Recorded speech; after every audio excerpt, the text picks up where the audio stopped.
everybody. It's Wednesday. Happy Valentine's Day for those who live in Brazil. We are late. I'm better. I am late. Charles and Silvia were here in the right time, but I am late. So apologies for my almost half an hour late.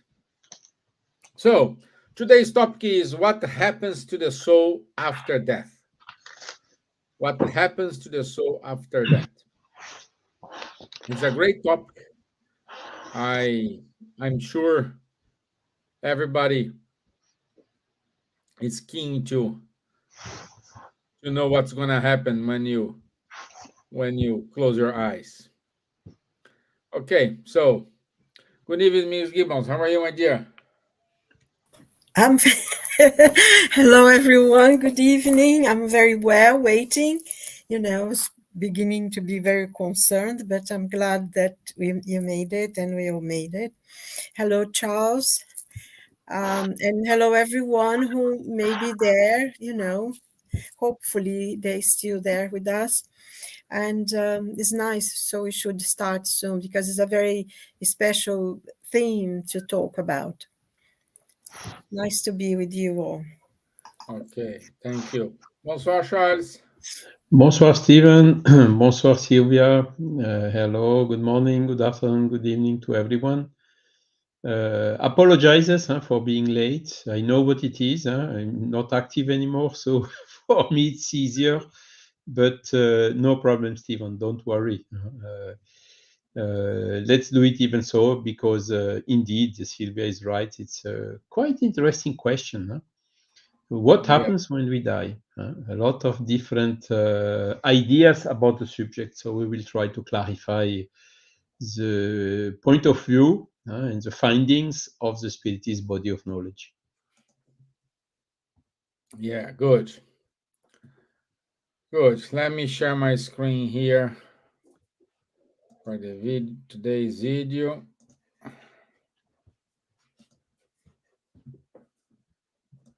Full screen.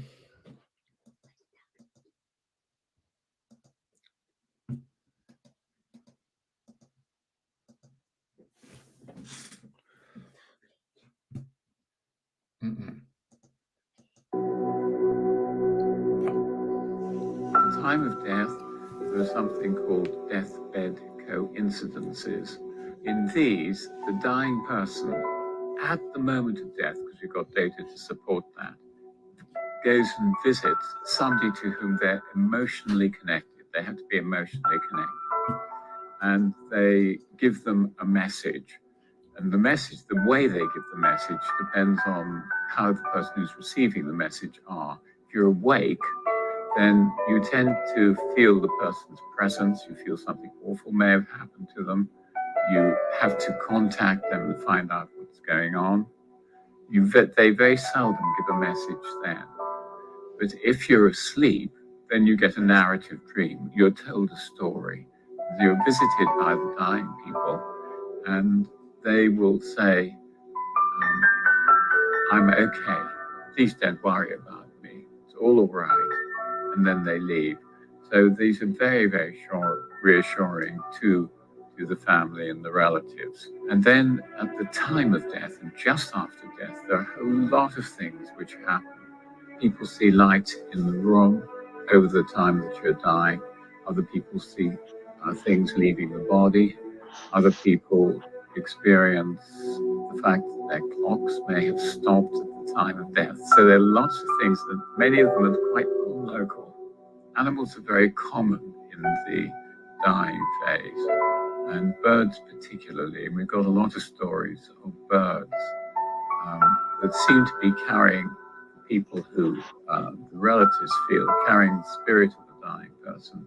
Some people in the stories we have associate this going process with a change in temperature in the room, and sometimes with a feeling that something has left. And then that seems to be the end of the dying process. So there are lots of exciting things.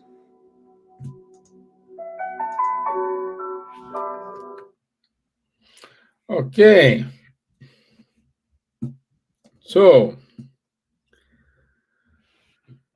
it is it is very tricky and important for everyone to know um, what's what happened. Like I will feel pain. I will see my enemies. I will see my parents who passed away. Um, my previous dogs, which I love so much. So I bet these type of questions arose into your mind someday. And this is why I ask you, Charles, what happens to the soul after death? Uh, Good question. But the soul goes back to the spiritual world. That's the easy answer. No, yes, but how does it go? Does it go immediately or not? So these are the questions really. And uh, first, also, you must believe you have a soul and that this soul is immortal, because for the materialist, when we die, everything is finished. But I'm very happy to hear Peter Fenwick talking about a different point of view, the spiritualist point of view, and with all these evidences which are converging now in favor of this new paradigm, including in particular the near-death experiences and where these people are at the limit, and then being reanimated, come back and sometimes remember what they have done and seen and heard and perceived during that experience. So there is a lot of data about it, and since a long time inclusive, because Kardec, when he started communicating with the spirits, of course, the spirits came and he asked them, okay, how was it when you died? And he has dedicated one half of one of the 5 books of the codification, which is the books entitled Heaven and Hell. The second part of this book is entirely about this subject we are treating today. So basically summarizing, the soul goes back to the spiritual world. It is the end of the organic life, which is causing the separation of the soul and the body. But what is important to know, this separation is not immediate.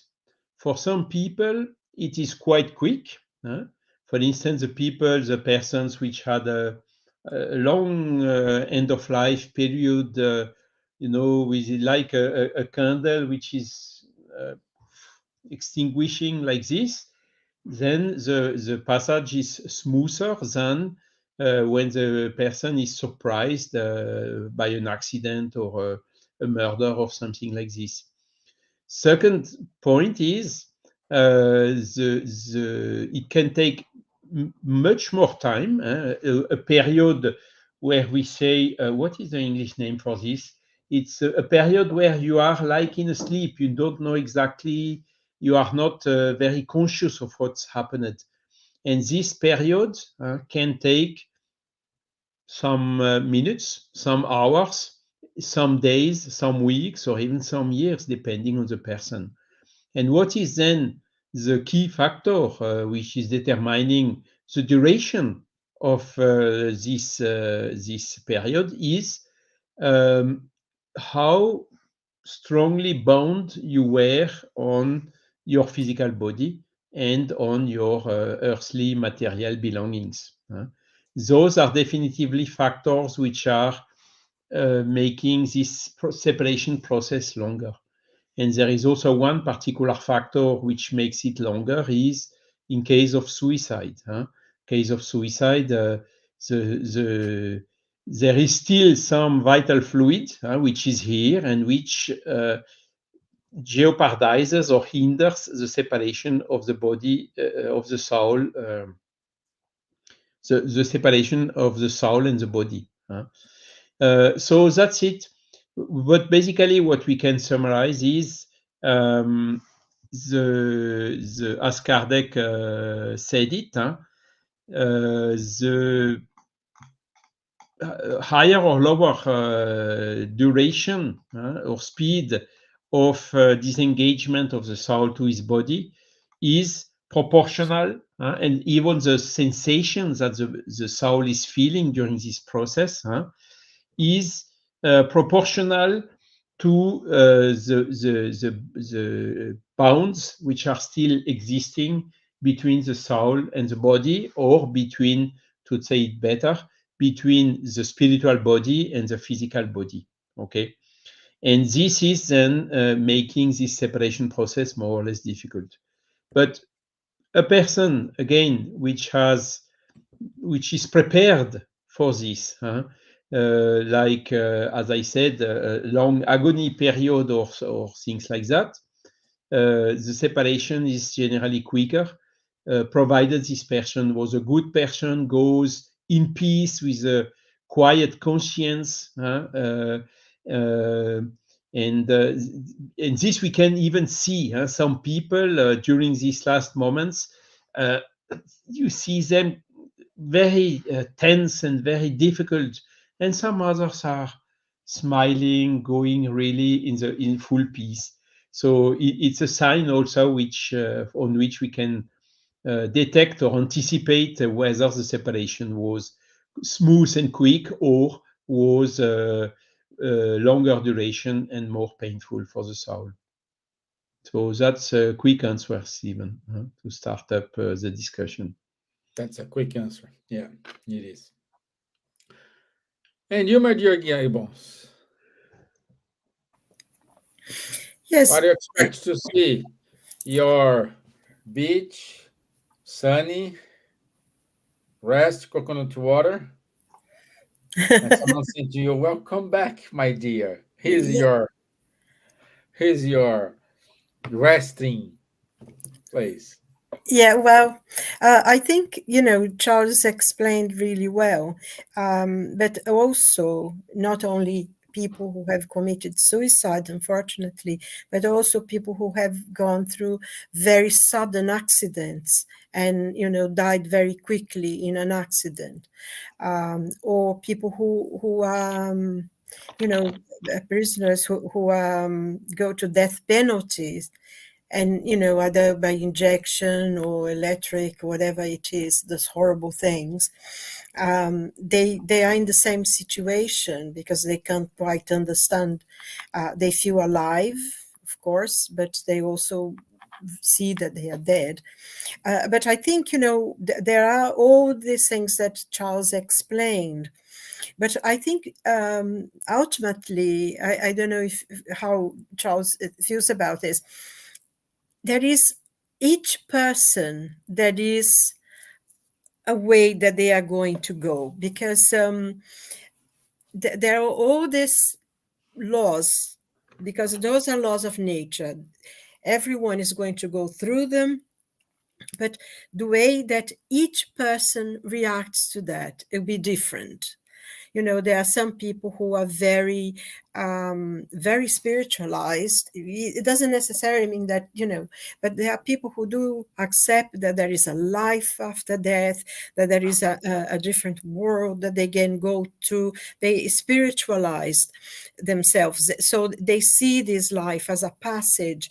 And so their passaging into death is much easier because they already sort of psychologically and mentally and even physically prepared to go to this another life. But I think the most difficult people is the ones who really are completely connected with matter. They, everything it's very hedonistic life.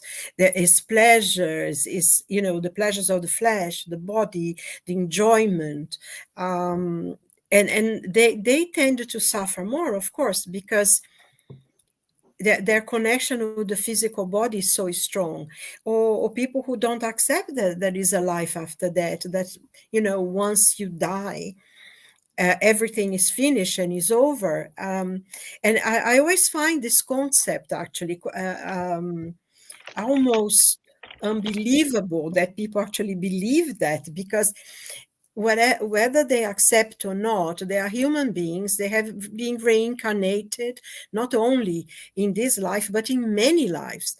So there is something about them, for whatever reason, that they think they cannot accept it, and they block that knowledge within.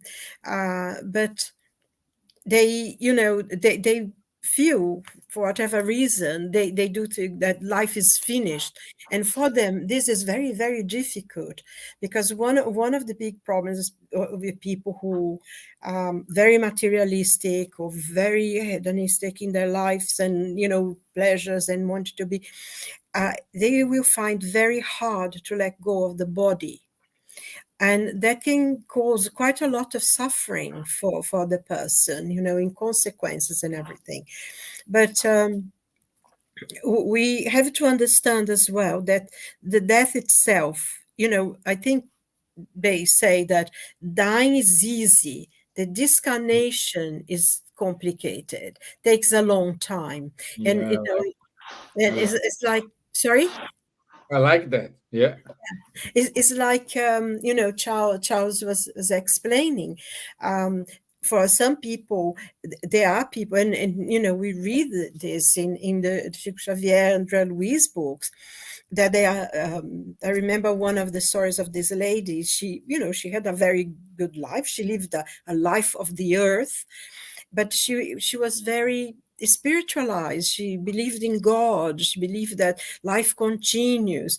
And she was a very good person. She helped a lot of people. And she practically disconnected herself, disconnect her own spirit from the body, when the moment came, because she was already sort of prepared for that. But the interesting thing is, as we have spirits here, that come to us, once we go back, there are spirits as well, workers, doctors, let's say doctors, nurses, and in the spiritual world, that comes to disconnect the bodies, the spirit from the body, because it's a long process and takes a long time. I think Emmanuel used to say that most people would take about 50 to 72 hours. That's one of the things they say, if there is a cremation or something, to hold more than 72 hours, because most people stay in the body for quite a few hours. And Charles explained really well. Some people go hours, some people go days, some people even takes years to completely let go of the body. But there is the process that the spirit benefactors have of disconnecting it and coming from the foot up to the brain, and also that what the vital principle, that life source that we have within us that kept our body alive, sometimes it remains as well, and this also has to be taken out of the body. And when this happens, the body decomposes almost immediately. But there is another thing. Am I talking too much, or No, no, go ahead. it's just another thing that I think is very important, that Andrea Luiz explains a lot. We are connected. Our spiritual body, our spirit, and it needs the spiritual body to connect to our physical body to act upon it. And we have, I think many people know, we have what they call a silver cord. We have this energy line that connects our body. And sometimes, even though the spirit goes, and we happen when we sleep, our spirit doesn't stay in the body sleeping, most anyway. Some people maybe do, but you can be free. The spirit is free, but there is always that line, that silver cord that connects it. And one of the things that the spiritual benefactors will do when they come to help us to discarnate is to cut this cord, which is very interesting, I thought, because when we are born on earth, one of the things that the daughters or the midwife needs to do is to cut the umbilical cord, isn't it? To disconnect our bodies from a mother's body. And that is almost the same process as we go into the spiritual world, because this cord also needs to be cut. And the rest of that vital energy that we have in the body will be taken away. So there is a lot of process that happens in the disconnection of the disconnection, really. And it's interesting because it's loosened, but it's not destroyed, and then of course there is the state of confusion, like you sort of sleep, you're not bit aware of where you are. Takes some time for people to realize that they are in a different way. But each will depend on the person who has died. So I think it's very important. It's a moment of very great sadness, of course, to lose a loved one, someone that's very dear to you. It's a moment of pain and difficulty, and we need to honor that. It's very important. But I think we need also to pray for that person, to pray for their liberation, that they be able to let go. And and we also, even though we are unhappy and we cry and we miss them, it's important for us to work on this letting go, because we'll help the person in the process, because they feel the way we do. They also miss us. They also feel sad to be losing us. It's the same feeling. So if we allow them, even though we cry and we're unhappy, but don't call them back, allow them to go, and because it will help in their process, also in the spiritual world. Don't you think, Charles? Absolutely, you're absolutely right. And I mean, it's everything is summarizing, depending on the moral state of the soul, which is living, which is ending the life, and also the bonds with the material things, and not only the material things. You're totally right saying it's also all the beloved ones that we leave behind, still on earth. And so being conscient of this process, also this period of confusion, where the soul is, which is happening in all the cases, but shorter in the best cases and longer in the worst cases, and the influence also we can have by how to say.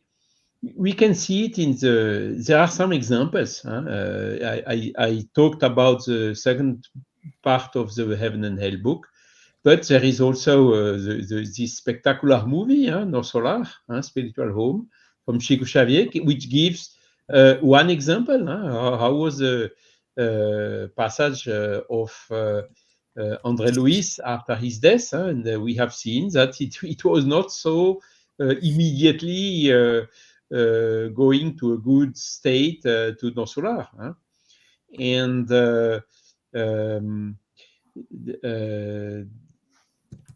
this is, how to say, illustrating now based on facts, a lot of spirits saying what's happening with them, which enables to draw these general guidelines of what happens at that moment. That's for sure.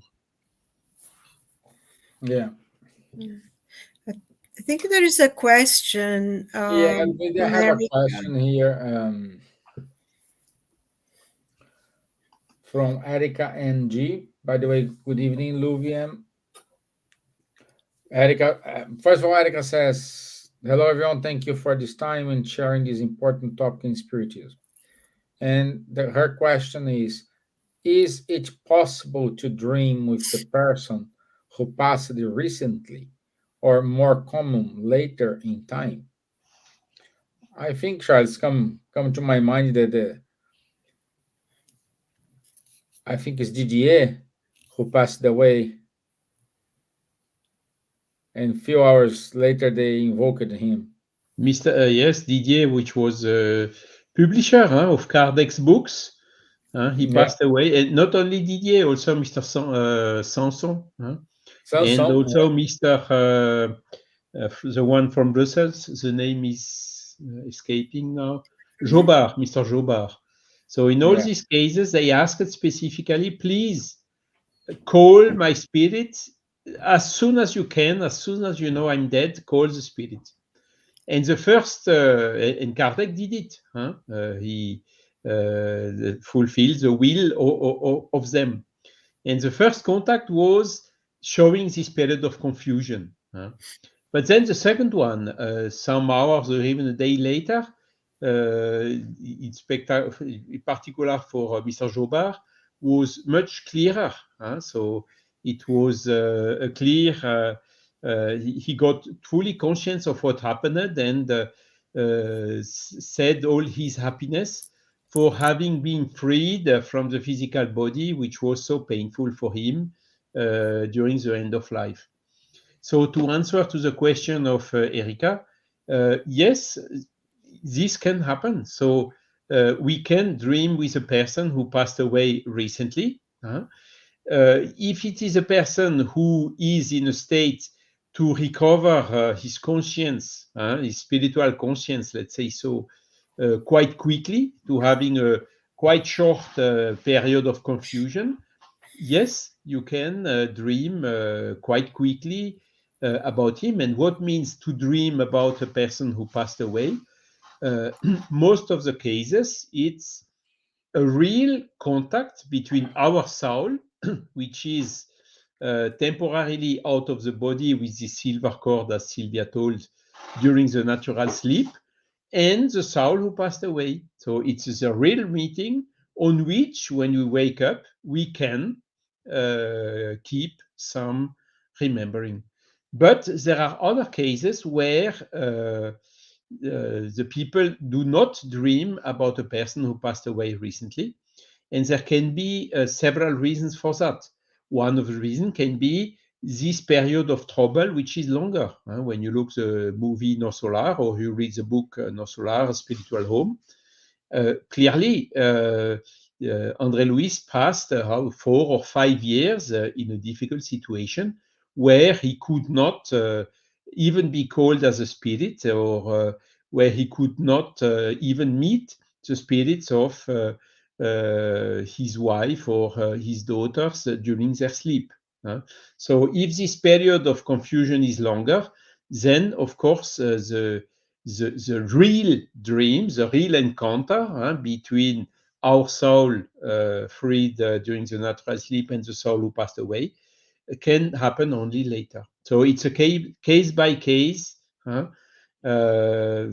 this can happen quicker or after more time, more longer duration, according to the general principles we presented at the beginning of this life. Maybe I Silvia, you think want this to is complete? it's just that what you were saying, the examples that you gave, and we know in the spiritist literature, but those were people who were spiritists, who were really know about it, that were prepared, were completely and they asked, call me because I will come, and I think it was Jobert, is it Jobert? Gave Jobard. Jobard Jobard. And gave Sanson and all Didier. he said everything, like he brought like a report. But those people are very, very specific and very special because they were in a different. For the great majority of people, sometimes we will dream with them, but as you were explaining, Charles, it doesn't always happen, and it's better not to. It's better not for us call the person or try to evoke them, because as you explained, they may be in a state of confusion, they may be not aware that they are alive, or they even come to the home anyway. They might be there and may cause problem because they are not able to communicate, or because they are in a complete state of confusion for the passage, and also we don't know how spiritually they are. So I think the best thing really is to pray for the person, to send them love, and to think about them with a lot of kindness and a lot of love, and try to think all the good things about them. And this most especially during the funeral. If you go to the funeral, make sure you pray for them and you send them a lot of love, and think only the good things and the positive things of the person. And don't call them back, because they may not be able to be, and it wouldn't be good for them or for the person or the family who calls them back. So I think this is very important. I mean, Andrea Luis really points out the question of the funeral, how important it is for,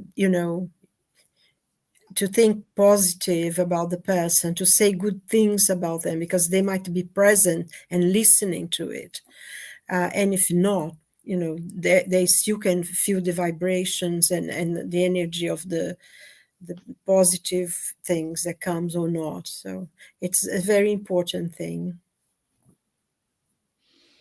Yeah, Luviam wrote, André Luiz writes about using heavy sedatives on the dying person, that the effect on the perispiritual body is like an electric shock. I I think think it's important to know that and avoid it. I think it's true. The whole thing is not to give things for people. I think what Andrea Luis actually talks about this was a case. I think was Dimas, if I'm not mistaken, that because he was find difficult to disconnect, to die, they gave him an injection to die. I think this is in the case of euthanasia, that people wanted to speed up the process of death of the person.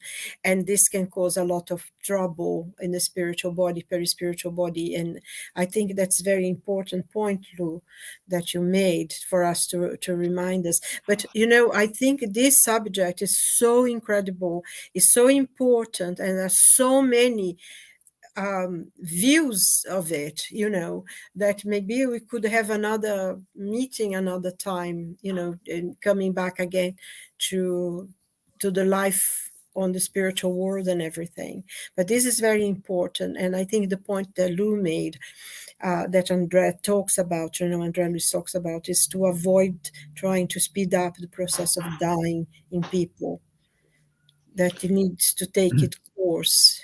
It quickens it on the physical world, so it shortens the period. It makes a room free earlier. It has less cost or whatever. But on the spiritual side, it's more complicated. Once a spirit came and said to us, "Yeah, you are just kicking them out," and then on our side we have much more work to make them recovering. So, of course, another question which is linked to this is the pain, the suffering. So, treating the pain and the suffering is absolutely normal, natural. But heavy sedatives, with the intention to quicken the death, no. And in France, we have something which is called directive anticipée, so anticipated directives. It's a form that we are filling in, saying what we want and what we don't want when we are dying. And my one, I have clearly filled it in. I don't want to be kicked out of my body. I want you to let to my spirit, to my soul, the necessary time to go out of the body. So I accept morphine or what is needed to to relieve the pain and the suffering, but not sedatives or not even lethal injection. That's clear, because it is not good for the soul. And we have several examples. The example of my mother. My mother in France, it's very common to go through this process. So really, she was with general infection, septicemia, and very difficult breathing and so on. So there was no solution for her. So it was before I arrived close to her that my sisters authorized the doctors to start up the process. So I came too late. So she died after one night, basically. And when she came later on for communication to us, she said, "Oh, I'm still confused. Confused. It went too quick." And she was polite, because there are some other spirits which are absolutely upset about this. They say, "What did they do? I never asked to have this. I wanted to see my daughters or my family or whoever before I died, and I couldn't because of them and whatsoever." They are really upset for having passed through this process uh, without taking their opinion. A lot of them are saying, "I was not suffering." Uh-huh. And a lot of times, this is the point. Is this done for the person who is really leaving, or is it done for the persons which are staying? And we should, of course, focus always to the person which is at the end of life, which is living, and do observe all these things, as Louvième is correctly writing it. And if it is how to say, if we come to a general opinion or consensus of the spirit saying it's not good, then we should really refrain from doing it. The best is to let the natural way do this vital fluid that we still have, to consume it until the end, so we get free from the physical body without having this burden of vital fluid which is not useful anymore, and so on. And there are not a lot of references. One is the one Silvia told, André Louise, in I think it's Missionaries of the Light, where there is a case, and really all the spirits, the mentors which were there said, "What a pity! He should not have done that," and it makes the situation much more complicated for the soul itself. Yeah, but also I think this can be a painful, very painful process for the person, for the spirit of the dying person. But also, I think one point as well, Charles, that's very important, is that sometimes at the very last moment, the person may come to certain conclusions about their lives and everything that will completely transform their life in the spiritual world and their future lives. So Exactly. speeding up, we take away from them an opportunity that would cause less pain and suffering, in the spiritual world and in a life to come. So it's very, very important that we learn about these things. It was the case with my mother. She was waiting for my other sister who could not come quicker, and so she with the sedatives, there is no reaction, nothing anymore. And often when you see through natural death, you see at the last moment, just before leaving, the person which is kind of recovering a brightness. Even a person which has Alzheimer or something like this has a lucidity which is absolutely surprising and unexpected. And these last moments are fundamental also for the soul. Just the final bye-bye before passing away. That's very important moment of the life.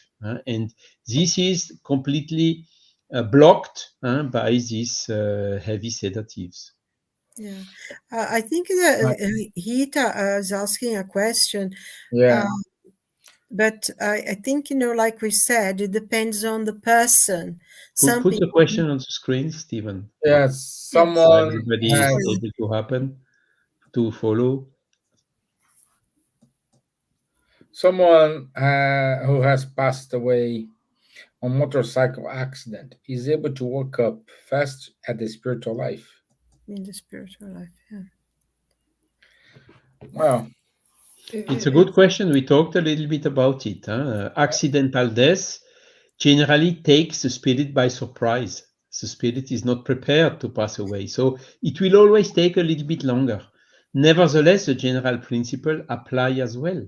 If it's a person which was spiritualized, which was not excessively bound to the material things and so on, even if caught by surprise, will get out of this state of confusion quite quick, and can wake up quite fast in the spiritual life. On the other hand, if it was a person which was strongly bound to the material things or to the family members or something like that, may take a little bit more time due to the fact that it was an accidental death and that he was not prepared for it. Yeah. Yeah. I would say the closest movie we have is the movie Ghost. I'm not saying that what we saw in the movie is what happened, but is a good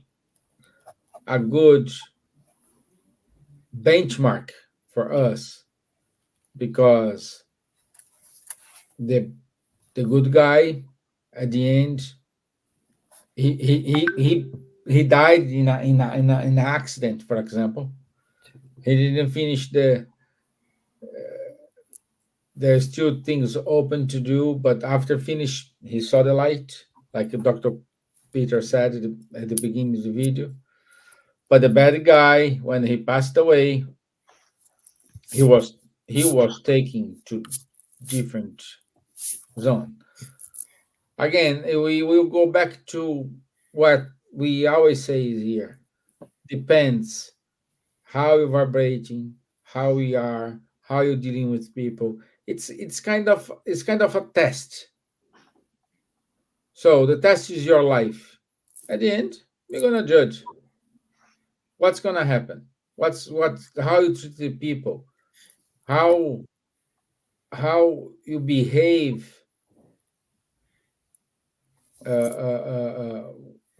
in front of other people. How is your tune how you are tuning yourself. So all of these, it is points, and will add up to what we need. Of course, those high elevated spirits, they just need like a couple of hours, and then it's okay. Those who are less evolved perhaps need days, months. But I think one point, important point. I mean, of course, the film doesn't explain much, but I think one point, the person, he was a very good person, and he was in the robbery, he was killed. But the reason why he stayed, and he is interesting because in the film he receives help immediately, and we see this in André Luiz in Nosso Lar, in the first book. He receives the help. The spirits are there to help him, to take him, but he's so concerned about his girlfriend, what is going to happen to her, because she's still in the street and the man is there and all that. So he's so worried that he doesn't go. And I think this is very important as well, because sometimes something that concerns the spirit, a worry, will hold the spirits back. And sometimes people who even are quite spiritualized, they understand about death and the process, but because they die suddenly. I know someone who had a heart attack and died so quickly, but his concern was about his family. He had young children, and eventually he came to a spiritist meeting, a mediumship meeting, and said, and he was worried, and through prayers and talking to him, he was able to go. So there is all those things as well, isn't there, that we have to think about and learn. So it depends on the person, Cassia. The best thing really is, if you know anyone who is, to pray for them and to ask the guardian angels to be with them and help them through, and sending them a lot of love and prayers. So this is exactly what I wanted to add also, Silvia. We can help them. We who are staying here, we can help them in this process of The getting prayer. quicker separated from the body, or getting quicker out of this confusion state. This needs to be, how to say, with love, thoughts of love, not this possessive love retaining them, but this love willing the best for them. And this is really the best we have to do when we are here, when we lost someone, a beloved one. Yeah, yeah, it's important to understand this process, because a prayer a prayer a prayer is able to connect you with the person who passed away, and the person who passed away with you, because they pray as well. And what they when they pray, his prayers reach you here on earth as well. So it's a two-way street. This is why it's important, like Charlie said, like usually people have a joke, like at the funeral, it's time to tell about jokes. They talk about a lot of things except praying for that spirit who are there, uh, sometimes lost, sometimes guided, or sometimes the spirit is not even there. You go because you say thank you, bye, and gone. But praying, it is a solution for a lot of things. Like you remember when you said the card, that lady who prayed to Andre Luis. He said, "Okay, let me see how many prayers I have received since I died." And there were just one in his file, which is the prayer for the woman he didn't treat well. No, he did. And sorry, There were two, his mother and this His woman. mother, yes. yeah, No, two. the lady, he did, he was a doctor, and he used to treat some patients, poor patients, for free. And she was one of the people who used to come to his clinic and be treated by him. But of course, he didn't give The a lot of husband. attention, but he treated her anyway. And she was grateful and prayed and made a difference for him in the spiritual world, doesn't it? Exactly, exactly. So anyway, it was a prayer, and he was surprised to know, oh, I passed away, and nobody, even my kids, didn't pray to me. So we needed to we need to balance everything. We needed to educate ourselves. We needed to rethinking all this process, But Steven, because life goes on. and another question who comes frequently in this subject is, does he suffer after the death? It's a very frequent question as well. So basically, the instrument of our suffering, I mean physical suffering, is the physical body. So we could say, okay, if we don't have physical body anymore, we don't have suffering anymore. And indeed, in a lot of cases, it is the time. It is the case. The people went out of this confusion state and said, "Oh, I do not feel any suffering anymore. I see my body. I'm grateful for having had it. It was painful at the end, but now I'm completely free of it, and has absolutely no, how to say, physical suffering anymore." But we can ask us, why do some spirits say, I still feel some physical suffering? So it's not coming from the body, since the body is detached when it is detached, because as long as it is not completely detached, the suffering can be transmitted. But once it is detached, there should not be suffering anymore. But sometimes you can see there is, and it's a kind of an effect of memory of the suffering that the person passed during the life. So this is for physical sensation. Now, one suffering who still can take longer time is the moral suffering. Regrets for not having done something, or regrets for having done something wrong, or people who were really bound to some beloved ones and cannot accept the fact to be separated or whatever.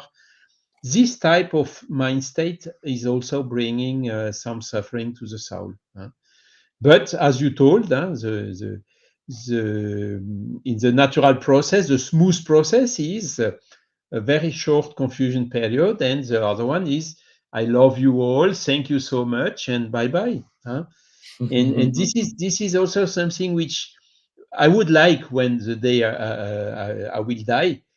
I don't want the people to cry. I want the people to be happy for Let's them throw and a also party. for me, because I'm freed from the physical body. Go Yeah. play nice music, have a lunch, make a party, whatever. But please be happy. Don't cry. Don't put black Okay.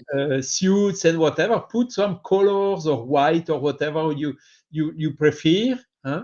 That would be the ideal perception of my spirit from this funeral period. So I'm a little bit ironic, but when the more I think about, the more I think I will add it and write it somewhere, and that even if there is a ceremony of the dead, put one or two music that I liked, and amongst those even rock, some rock music, not only Ave Maria or things like that. And Silvia, now we know what to do. Let's No, no, have a let's good throw a wake. party. Exactly. It's like the Irish do, a good wake, and celebrate, and yeah, and we need to celebrate because that was a life, an opportunity that the person had, and it's important. But I think also it's important for us to honor our feelings, the fact that we understand that life continue, we will see the people again. It doesn't take away the pain of the separation, what we are feeling about it. And this is important as well. So there we are. Yeah. Okay. So you to wrap up, do you want to add anything else? I have said everything. Yes, and always, as we always say, all questions are welcome. I think the fact to go out of this, remove this blind of the materialist paradigm, and understanding better that yes, we have a soul, and yes, this soul is immortal and survives after death. This is a first very fundamental point to help us to understand this process, natural process, to go through it when the time is coming. Of course, better later than sooner, but the time is fixed by our Father. We don't. Maybe you have even agreed of the time and even the circumstances where we die when we have planned our reincarnation. But we don't know it in our conscience now. So let's make use as much as possible of our life as long we are here in the life. Trying to make the most good we can around us, trying to work the maximum also on us, to remove this selfishness, to remove this excessive pride, and to have a good conscience, because that is exactly what is determining this easiness, smoothness of the passage when we are passing away. is if we have a clear conscience, okay, we have done what we could, we have done the best of what we did. This is the key factor which will help us to having this smooth bye-bye, as you said, Stevan. Yeah. Okay. Anything to add, my dear? Silvia? No, I think, I mean, of course, we haven't even touched, we just touched at the very top. The subject is extremely extensive and there is many important points. But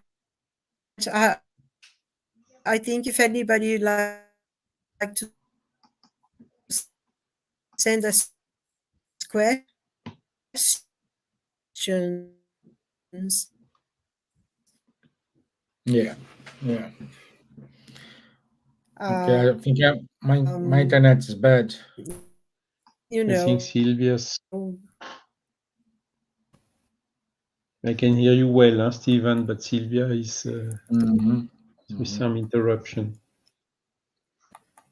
Yeah, because yes, I mean, it's normal. It's very natural that we are concerned about this topic.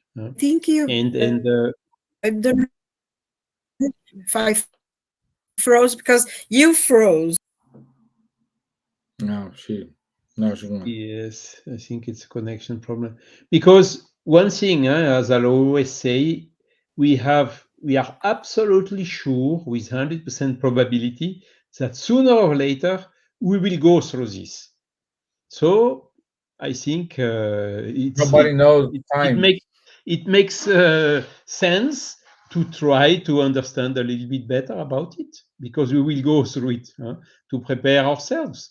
Of course, not to go sooner, but if it comes, if the moment comes, okay, I'm ready.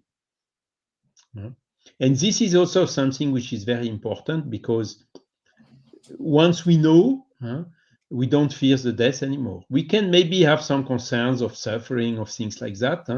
That's why, of course, all the medical treatments to relieve the suffering are important. The medicine should really, palliative cares, all these processes which are being developed right now, to apply them as much as possible. But then out of this, okay, when it's time to go back home, we go back home, and that's it. So without any death, without any fear, because when we fear, when we panic, it's worse, because we lose somehow our means, and it makes the transition more difficult. Yeah. Okay. Like they said, the ancient Egyptians, they said they live to die. Because they wrote all the things on the Book of the Dead when they were dead, all the preparations, but they enjoyed life. They knew it was process. They almost looked forward to that, but while they were living, they really enjoyed life. They did the things they had to do, and I think that's very important, to use the time to do the things you need to do. And it doesn't matter if you are older, if you wanted to study something, you learn to do painting, go and do it. You learn to play the piano, just try to do things and enjoy every moment of it, because that's all knowledge that we need and have. So it's not a painful, it's not a terrible thing. It's part of the process of living and the process of evolution for our spirit, isn't it? That we have to go through. And we have lived and died many, many, many times. That's one of the many millions of lives maybe we already have. I think what you said is that's the big question. Some people are not afraid to die, but they are afraid how they're gonna die. If they're gonna die relying someone taking care of him or her, if you're gonna die in a tragic accident, if they're gonna die sleeping. I bet everybody wants to die sleeping. Like, I went to bed, good night, That's it. So Rita put a statement here. Let me check. Do not estimate any kind of feeling that you received from I think so. anybody and anywhere. When that lady saw André Luiz at Nossolar, she had her heart full of gratitude for what he had done for her, and he got emotional for that. He wasn't giving much importance. That's it. Exactly, Hita. Yeah, well, I mean, he used to see people. I think it was on the Thursdays, wasn't it? Poor people for free because he liked to show off that he did charity. But that, when he got into the spiritual world, he realized that the people he was helping were really, and he met this man as well when he wanted to learn to and he started cleaning the place. Remember, he started Yeah. cleaning it. He wasn't becoming a doctor immediately. He had to start from the beginning, and he met someone who used to as well be treated. And I think is important for us to value everything and to help people, No because doubt. No doubt. yeah. And Dr. Bezerra de Menezes, when he died, he heard all those voices and, everybody talking. And I said, what is it? And they said to him, well, the people who came to say hello to you and to thank you, So try to do good. Yeah, my Yeah. dear. Everything, Okay. that's the secret sauce. Yes. Okay, let me share my screen.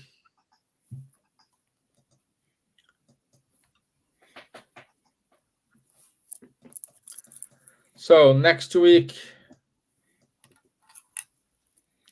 our topic is creation, formation of words. Words. So it's important topic, very good topic, how the word was formed. Also, our Spiritism X 2024 is at the corner. So 29 and 30th of June in Oxford.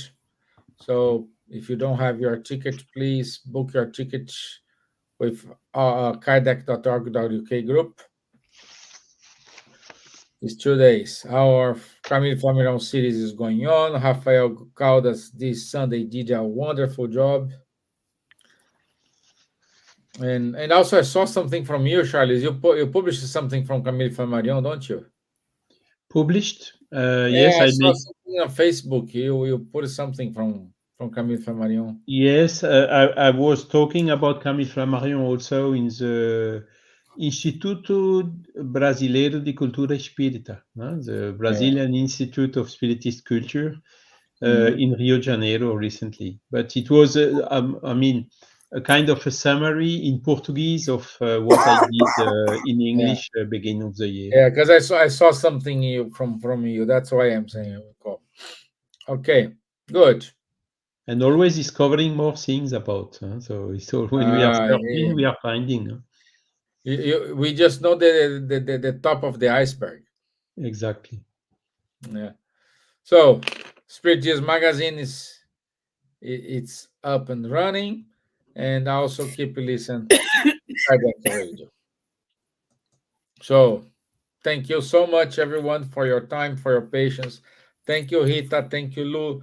Thank you, Erica, for your questions. It's always good when you guys interact with us, make our life easy here, because this point us in the right direction. Okay, so be here next Wednesday. I promise I'll be on time. I will not be late next Wednesday. And enjoy the rest of your week. Thank you. Thank you, Charles. Thank you, Silvia. Thank you for everything. God bless. Thank you. Thank you. Take care, everyone. God bless. Bye bye.